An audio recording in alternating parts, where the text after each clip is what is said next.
Have you ever looked up at the sky and dreamed of flying? Or maybe you've imagined a house that just floats, light as a feather? Architects have been thinking about this for a very long time. They love to challenge the rules, especially the big one, gravity. But what if we could build homes that seem to tease gravity, to dance around its edges? That's what we're going to explore. A universe of gravity-defying houses. These aren't just ordinary houses with a fresh coat of paint.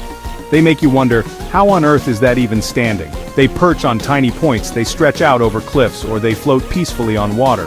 This unique appeal comes from our own human fascination with overcoming limits. We feel gravity's constant pull, and some brilliant minds want to build something that whispers, "Not today, gravity, not today." Imagine waking up in a house that seems to hover among the treetops. Or picture yourself sipping cocoa in a living room that extends daringly over a rushing river. They connect us with nature in new and exciting ways, or they stand as bold statements in a bustling city.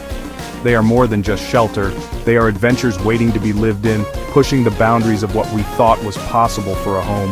These gravity-defying houses are monuments to human ingenuity and our endless quest to reach for the stars, or at least a little bit higher off the ground.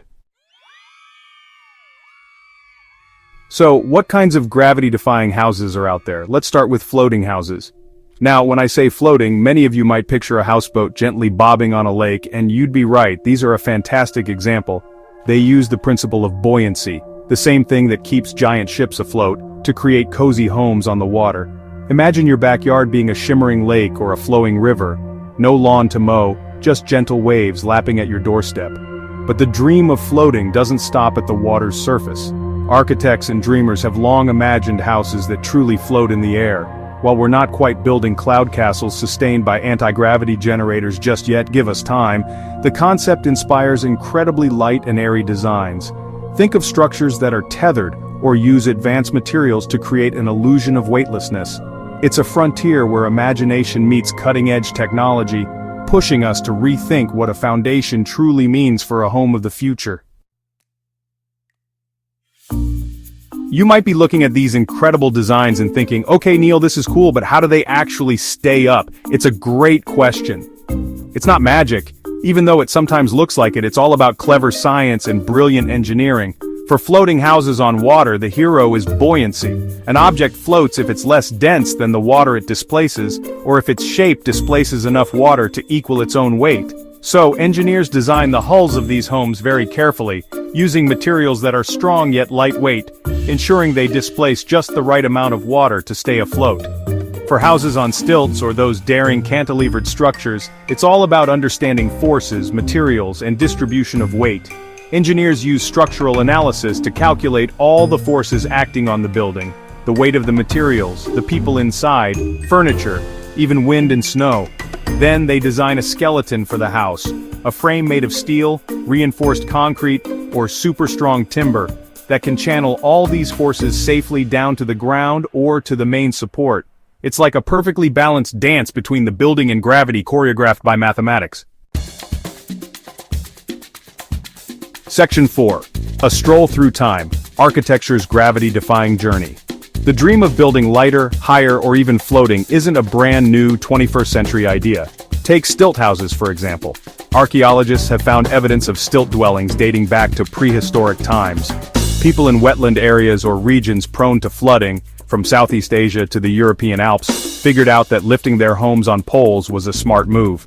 It kept them dry, protected them from wild animals, and even helped with ventilation. As civilizations developed, so did our building ambitions. Think about the ancient Egyptians and their pyramids, or the Romans with their magnificent aqueducts and the Pantheon's dome. The architects of Gothic cathedrals with their soaring vaults and flying buttresses were essentially defying gravity in their own way. The Renaissance brought a renewed interest in classical forms, but also a more scientific approach to design, with figures like Leonardo da Vinci sketching flying machines and innovative structures. The real leap in gravity-defying architecture came with the Industrial Revolution. Section 5. Living on the Edge. Modern marvels and dreams of tomorrow. Fast forward to today, the 21st century, and architects are pushing the boundaries further than ever before. We see stunning examples of gravity-defying homes all over the planet. Consider the Steel House in Lubbock, Texas, designed by Robert Bruno. It looks like a giant, metallic alien creature landed on Earth, with sweeping curves and sections that seem to hover. Or think about the Tula House on a remote island in British Columbia, Canada, which cantilevers dramatically over a 44-foot drop to the Pacific Ocean below. Modern examples often combine daring design with a deep respect for the environment. Many cantilevered homes are built on difficult sites like steep hillsides in a way that minimizes their footprint on the land. By extending outwards, they can capture incredible views and light without extensive excavation or disruption of the natural terrain. Floating homes too are evolving.